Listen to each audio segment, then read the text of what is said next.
Want to make your footage look cinematic without stacking 100 effects on it under 2 minutes? Let me show you a really simple way to do it in CapCut.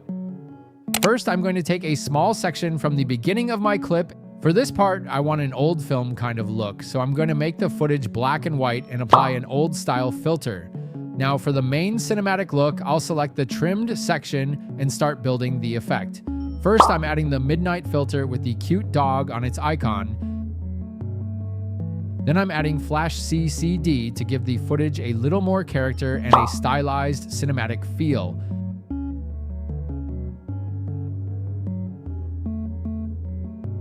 And finally, I'm adding God Rays. Here, I will adjust the values a little. The important part here is that I'm not just throwing random filters onto the entire video. I'm using them on this specific section and adjusting the look until the effects work together. And here's the final result. It's a really simple combination, but it gives the opening a completely different feel.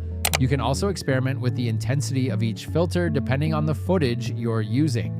If you want more simple CapCut editing techniques like this, stick around.